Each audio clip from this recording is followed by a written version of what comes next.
I don't quite know how I'm going to go about this video because it's not a happy video. It's not fun, informative, and it's not a fun vlog or anything like that. It's bad, and it's stuff I don't really want to talk about. But unfortunately, there's been kind of a bad succession of events these past few months, and it's culminated in one final catastrophe, which has been a death. And I know that if many of you have followed me on my community pages, on my YouTube or any of my social medias, you saw that I've made mention that it's something that I need to speak of. But it's like health issues, finances, stalkers, and then finally the icing on the cake is the death of somebody who we regarded as someone that we regarded as family.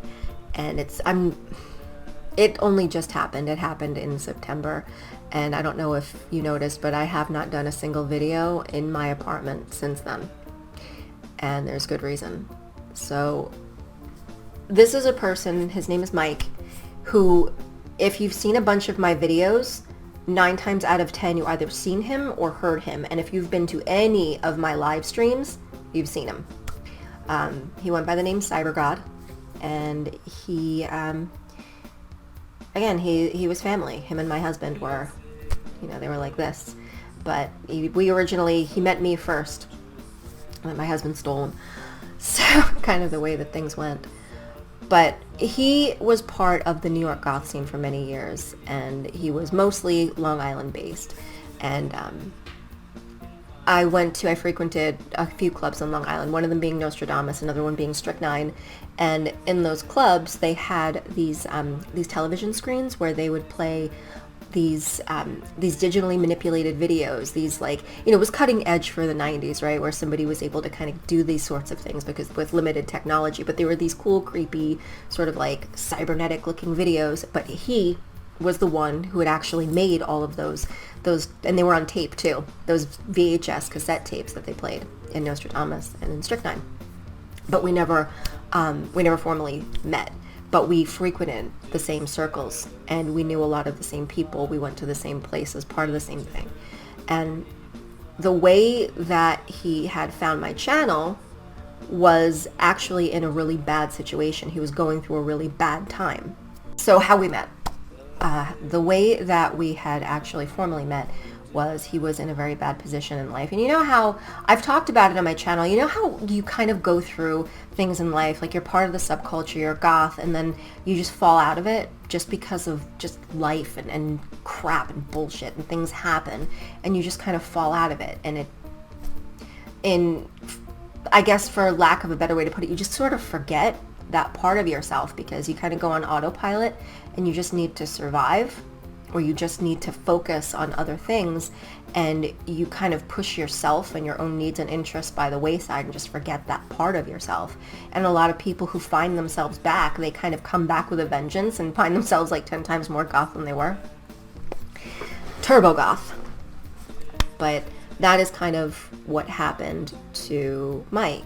And what had happened was, by finding my channel, that was the catalyst. I don't want to say like, oh, I saved him. It wasn't anything like that. It was somehow, I guess he was looking up things on Long Island, and I had posted this video about, it was things to do when you were a goth or alternative teen growing up on Long Island, which is what I posted. If you weren't from Long Island, you wouldn't really know anything about it, but it was interesting and cool to know. But if you were, you would find it very relatable, because it's all things that everybody's kind of done.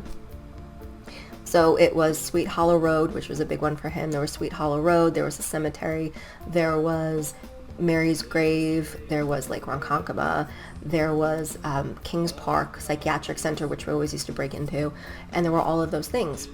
And those things, that aspect of himself, which is when he was very much a part of things, were all things that he did. They were part of his youth. They were things that very much were part of his kind of experience, same as it was for me, kind of growing up within the scene. And before you're really old enough to do a lot of the things that you want to, or your parents can take away your autonomy, like, hey, you know what? No, you're not going to that club night.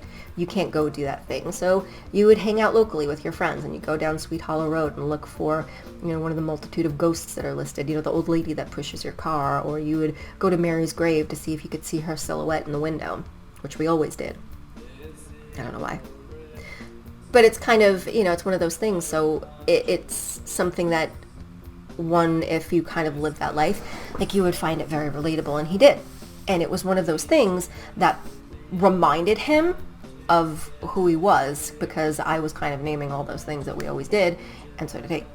And it kind of snapped him out of it. And then he became part of the community. And, we talked a lot about the past and, what things were like back then. And it wasn't until a little bit, probably a year later, that he told me he was essentially on his deathbed, where his health had been in serious decline and he just gave up. And where it's one of those things where you kind of check out mentally and you just don't care what happens to you, and then your body just takes over.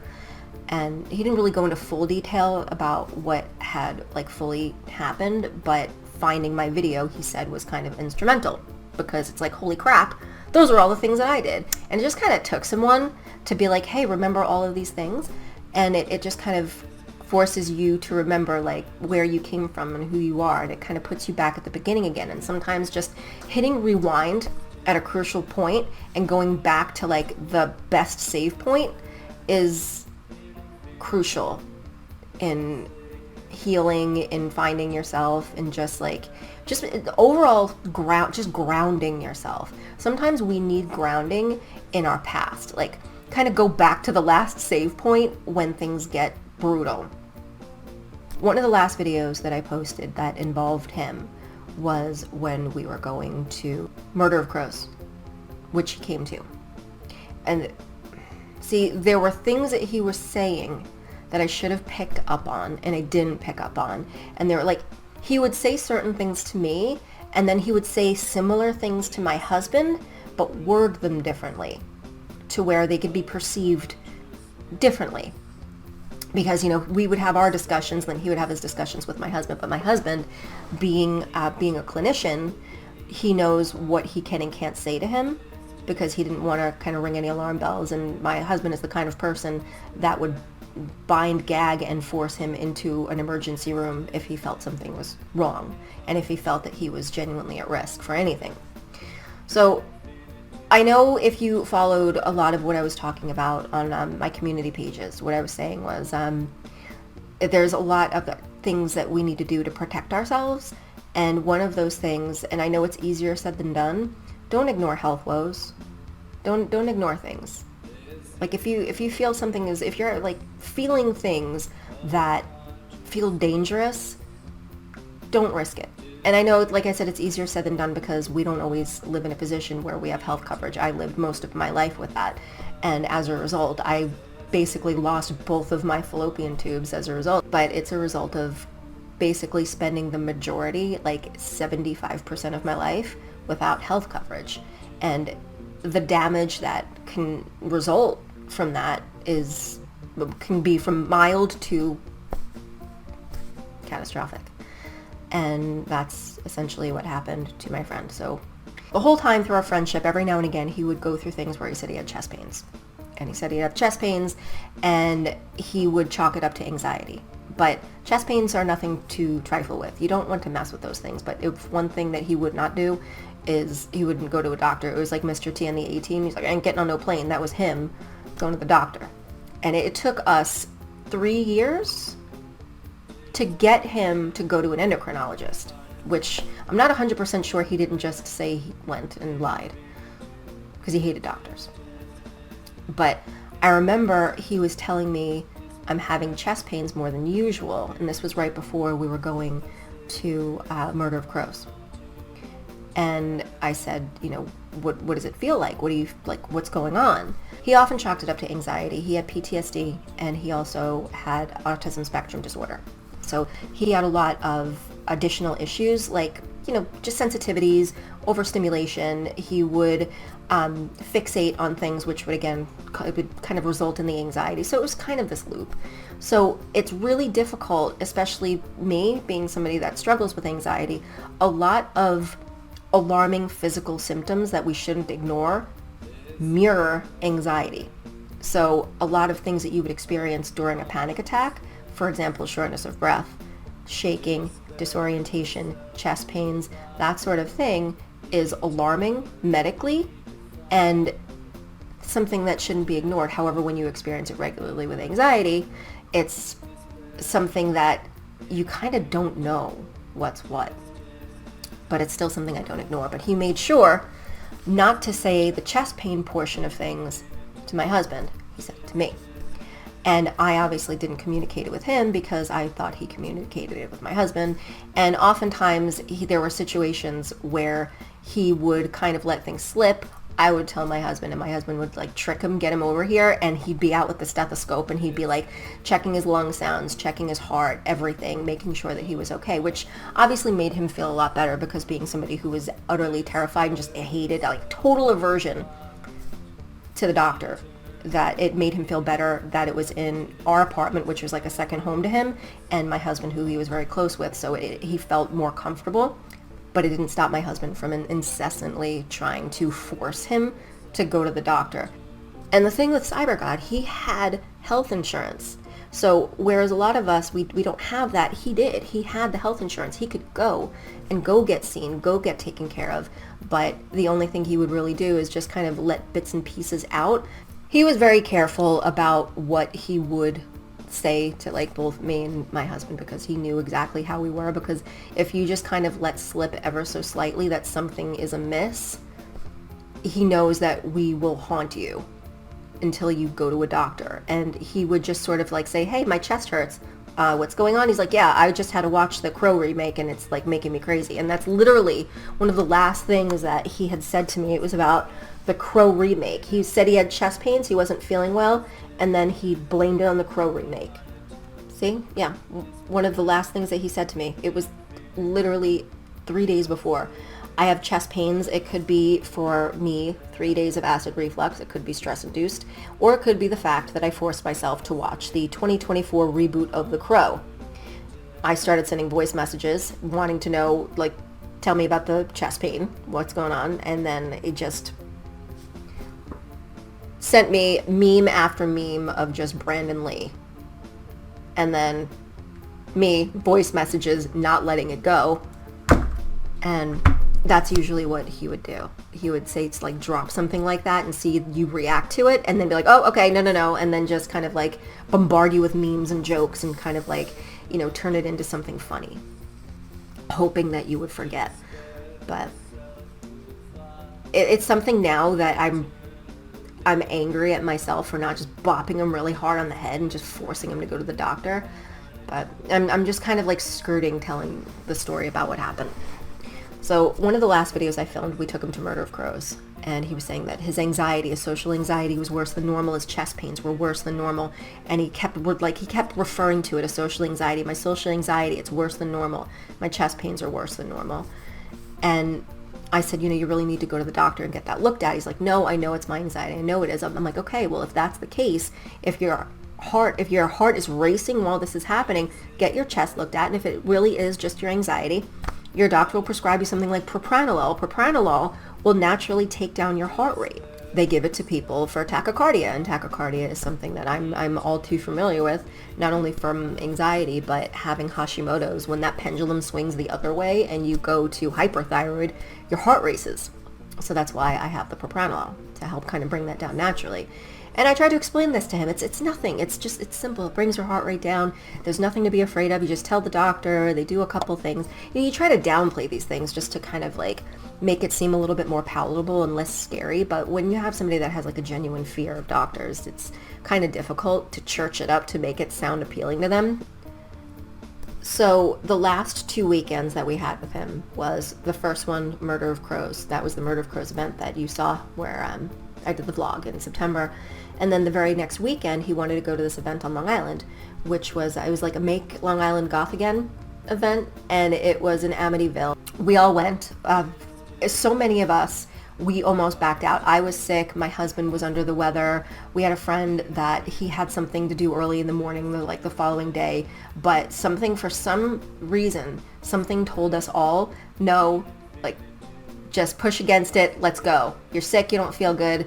Take some medication, get yourself out there. Take some Dayquil. I had a headache, so I took some ibuprofen, and then we went. We did it anyway, and it was the best thing we ever did, because that was the last night we saw him. We have tons of pictures and videos from that night. My sister even came. She loved CyberGod. And we were all just there having a ball, as we usually do together, and CyberGod's dancing it up.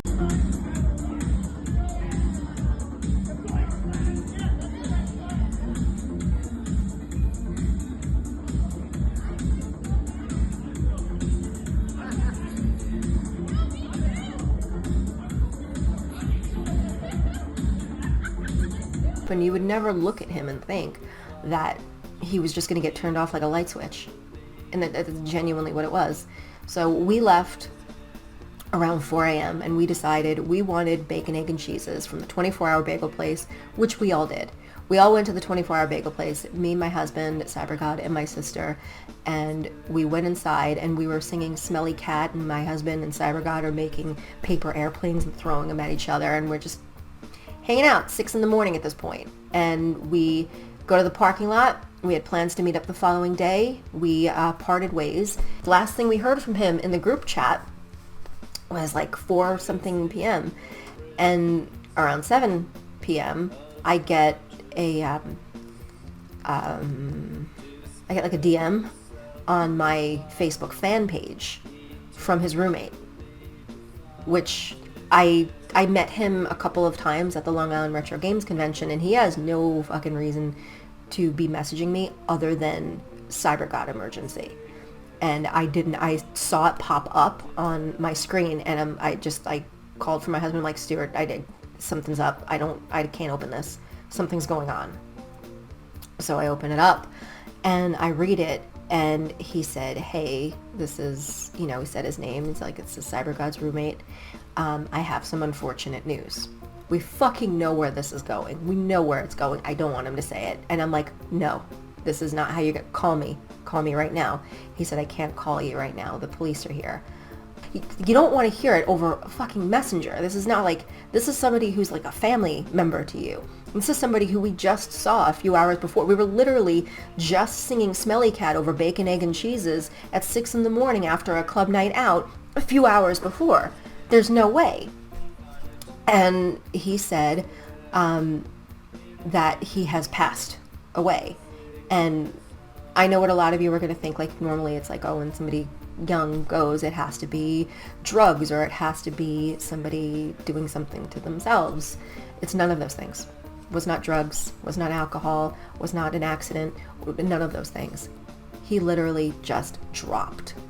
This was a Sunday. We went out Saturday night into Sunday morning. So this was Sunday during the day. He said he came home around 6 something, and he called out to CyberGod, and he didn't answer him. And he said that was weird because his door was open. They always greet each other, and he never answered him. So he went to his bedroom, and there he was on the floor. And it was the way that he was found. It was instantaneous. He just dropped, and that was it. No rhyme, no reason. And here we are, almost 2 months later, with no answers. Nothing. No idea of what happened. I mean, we could speculate. Heart attack, stroke.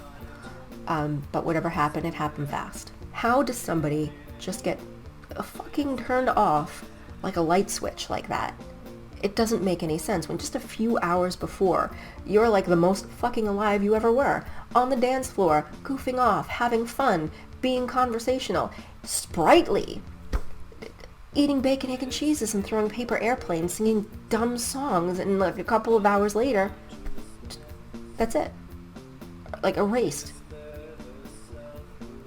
And we've been waiting to hear what happened ever since. So we got in touch with his siblings, and his siblings have been really great. They've been really helpful through it. Trying to keep us posted on what's going on, but they said that we won't know for 6 months because they did do an autopsy, and that's generally it's what happens. I kind of advise them a little bit because it's something that I'm familiar with. So CyberGod was my age, and my father had died suddenly in his sleep when he was 39. And I was late teens, early 20s. So anybody that dies young with no real rhyme or reason, it's automatically going to be considered a crime scene, and it's going to be processed as that, and the body is going to be exactly the same. So whether the family agrees or contests to an autopsy, you're getting one, because it's protocol. They performed the autopsy, and it was just, everything was just so fast, and it's still, there's no closure there, because we had just seen him a few hours before, and then the next time we saw anybody, it was when we went to a wake that was just a few hours, and he'd already been cremated, and he was in a box in the front of the room. Just some pictures around, and that was it. We went with the family after. We went to a restaurant and we told stories about him, and we went home. And ever since, we've been kind of waiting to figure out like what happened to our friend. So I haven't actually sat down to film anything since, because everything feels off. Nothing feels quite right, because you don't realize how much a person really does impact your day-to-day, or how much they have an effect on your life, or how much they mean to you as a person until they're gone. Oh my god, Kara's recording. What the fuck is that? Oh my, what is going on right now? Is that chocolate dip? Oh, that's Doritos dip.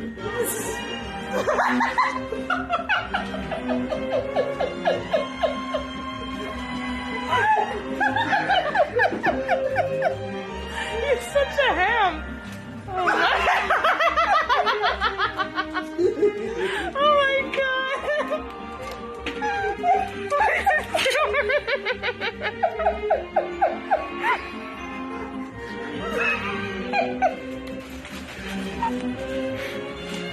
Oh god.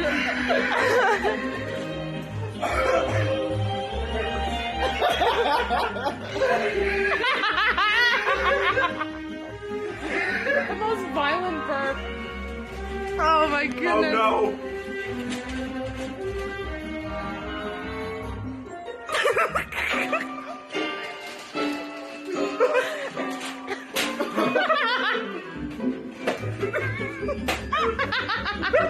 This is literally you at Stop and Shop.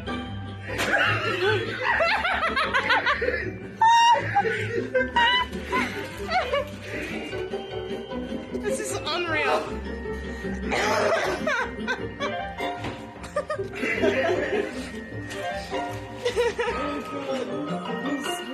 This is for my future generations. You did it, Cyber God. Oh man. And then suddenly when, he leaves this huge cyber god shaped hole in our world, you feel it. That's the kind of silence that is freaking deafening. And he was loud. So you knew when he was around.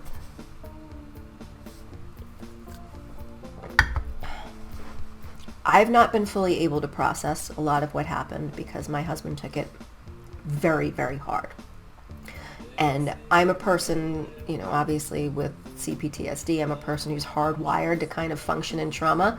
So where I'm just sort of trying to process it in my own way and kind of lead up to aggressive stages of grief, my husband kind of had it instantaneously, and it lasted for quite a bit. So I had to maintain and be that stoic figure.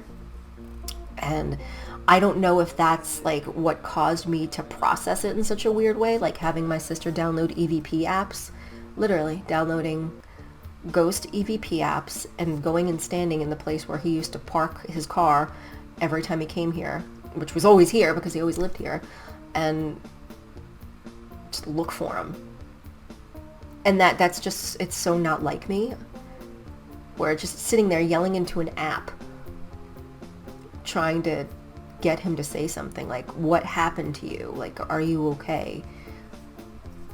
You just don't know. It's almost like we are somehow programmed from childhood to process the deaths and understand the deaths of family members more than friends. Because with friends, it's different. It's like, wait, you're not supposed to go anywhere. You have to be here always. Like, that's not the way this works. And, when an aunt or an uncle or that kind of thing, it feels like something that's natural. But with friends, it's just not. none of it makes any sense. And trying to quantify any form of logic or reason with any of it, you can't. What do you say? He was here 1 minute and then just no more. September 7th, 9:50. Tell me that this is some sick, twisted joke. Because I used to fuck with him all the time. Like, that was one thing that I used to do. Every time he would come and like, visit, I would, like, hide in the bushes or up in a tree and, like, jump out when he got here. Just to mess with him. So, he would always say, I'm going to get you back, and I'm going to get you back big. I don't really know, what's next, because every kind of future move that we envisioned for ourselves, it always involved him. We went to Salem. We brought him with us because at some point we are considering moving somewhere in New England, in Boston. That kind of area is one of those places that we're talking about moving to. He wasn't one for travel either, and we told him, hey, we're taking a trip to Salem, you're coming. And he said no, and we're like, no, I don't think you understand. This is a non-negotiable, because you know good and damn well if we move, you're going to come with us. So you better come and see the place that you're going to be living. And he said, okay, fine. Because he was that much of a figment and that much like family to us that when we moved and when we bought a house, we were purchasing extra space for him because he was part of our family. He was my husband's BFF. He was his best friend, and whatever we did, wherever we went, you'd see them off like scheming together. I don't know what they were talking about, but they're both science geeks, and they're both, talking about doing something crazy. But you don't realize how much a person is heavily involved in your world and in your life until they're gone, because suddenly you see how many things remind you of them, or how many things around you have been touched by them. He's worn every one of my hats. Almost every one of my hats. There's not a diner on Long Island that we can go to anymore. Club events. We just recently went back to the other one, and this was a hard one. The recent vlog that I did, where I showed the band Beborn Baton, where I was in Amityville, that was the last place we saw him alive. That was the night that the morning of, because we were there into the early hours of the morning on Sunday, and that was just a couple hours later, he would die. And that place was the last kind of event that we went to with him. So going there was very difficult and very strange. But it's kind of one of those things that you have to do. It's something that you need to do for closure. So you make new memories and different memories, but they don't feel right. And anytime we try to kind of get on with things, because now it's Halloween season, and these were things that he would always be included in, things that we would always do together, going to Salem, going to Sleepy Hollow. Like, he had plans to come with us in September. It's when my husband and all of the friends that we go up to Pennsylvania, get an Airbnb, and they run the Tough Mudder. And afterward, it's me and CyberGod manning the grill after everybody's just basically dead from running this crazy obstacle course, and then here we are in Pennsylvania, like one of us is on bear watch while the other one is like grilling meat. A couple weeks after he passed, the Airbnb is booked, the tickets for the event are booked, so we all went, and they ran it for him. All he wanted was to really be part of a family. He wanted to feel like part of the group, and that's what he desperately wanted in life. And I'm not going to get too much into his personal life, but he didn't really have that, and he didn't really feel part of anything, and he was very alone and very isolated. And when he became part of our group, he had a huge group of friends and support systems, and he had countless people that were rooting for him and wanting him to be around and forcing him to go on vacations when he didn't want to go. I like to think that he died knowing that he had a lot of people who cared about him, and a lot of people who considered them so much a part of their life that they are not even considering moving state without them, that when they move, they're going to be having a space there for you. Like, it's not just going to be like our house, it's going to be our house. And I'd like to think that he died knowing that, and he wasn't alone.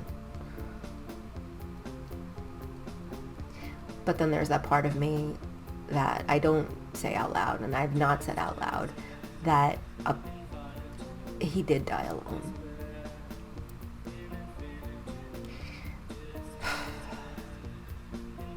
And I wondered if there was like a moment where he was scared, if he knew like what was about to happen.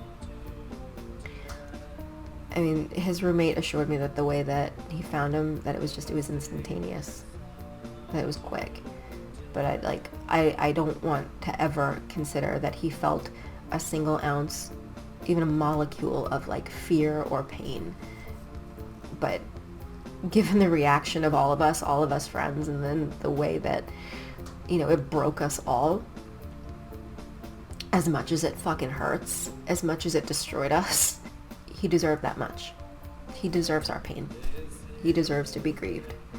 But it kind of leads me into the important thing that I really wanted to impart with all of you. And I know that a lot of you have like fears of doctors or anxiety with doctors. And if you do have health insurance, and you can, like you have access to healthcare, don't mess around with your health. Don't mess around with things. If, you know what, if not for yourself, think about other people around you. Think about all of the people who would be utterly destroyed should something happen to you. If you can't do it for yourself, muster it up for them. Because guaranteed there are people there who care about you and don't want to see you go. And we never in a million years thought that any of this would happen. And it still doesn't feel real. I still look in his parking space. I expect to see his car. I look out my back door and I expect to see him out there smoking. I pick up my phone and I see like a hilarious video, and I'm immediately about to send it to him. And every time I have to stop myself. Oh, wait. And even whenever we're about to do something, hey, call site, no, we can't. And it's just not fair. You know, it's not fair, not right. If you don't have access to healthcare, let's say, you know, you do need to be seen, there are ways. If you live in, say, Florida, it's going to be a lot harder for you, because getting Medicaid there, you need to either have a child or you have to get on disability for that. Some of the resources that you could use are by going to the marketplace. Getting Medicaid, if it's available in your state, is a lot easier than it used to be. Much, much easier now than it used to be. And you can get on Medicaid where even if you have a job, because your income used to be like the poverty line, it used to be way down here. You basically had to be destitute and homeless in order to get Medicaid back in like the early 2000s. But now, where it is, you can still be holding a job and be able to get Medicaid. And if that's what it takes to get you to see a doctor, call the marketplace, see what you can do. There are free clinics. There are, like, if you're a woman, Planned Parenthood, for example, they don't just do, you know, one thing that a lot of people talk about. There's other things that they do. They do a lot of like women's healthcare screenings when it comes to things like breast health, when it comes to anything gynecological. Anybody in the US that's watching this video, if you have any resources for free healthcare or affordable healthcare in your state or wherever you are, please drop it in the comments below, because I know that there are a lot of people who don't have health insurance. But if you do have any kind of resource that's going to be useful, please drop it so other people can see it. Because sometimes you don't realize that there's help and resources out there that's available to you. But, you know, like I said, if not for yourself, there's a lot of people out there who give a crap about you and would be utterly destroyed should something happen to you. There's a lot more going on that, you know, I could talk about, but at the moment, this is, obviously it's like the most catastrophic. You know, you don't think that you're going to lose somebody that close to you. It's kind of one of those things where you don't realize, but cherish the people around you. Savor every moment. Take photos, take videos, just record every memory, and really listen when people are kind of talking about things that are hurting them, or if they're not feeling well for whatever reason, they're just, listen to them and take them seriously. Tell them, hey, you know, maybe you should see a doctor. Be annoying if need be. If you have a friend, if you have a family member, give them the push. Be insistent. Be annoying. This is not worth it. I'd like to say that things get easier as they go on, but as time goes on, I get more introspective and I get more angry and I get more upset. And I try to think about what I could have done. And then I make my sister open up the EVP app and I try to talk to him again, which is unhealthy and ridiculous, but I'm not exactly known for my coping skills, whatever the hell that is.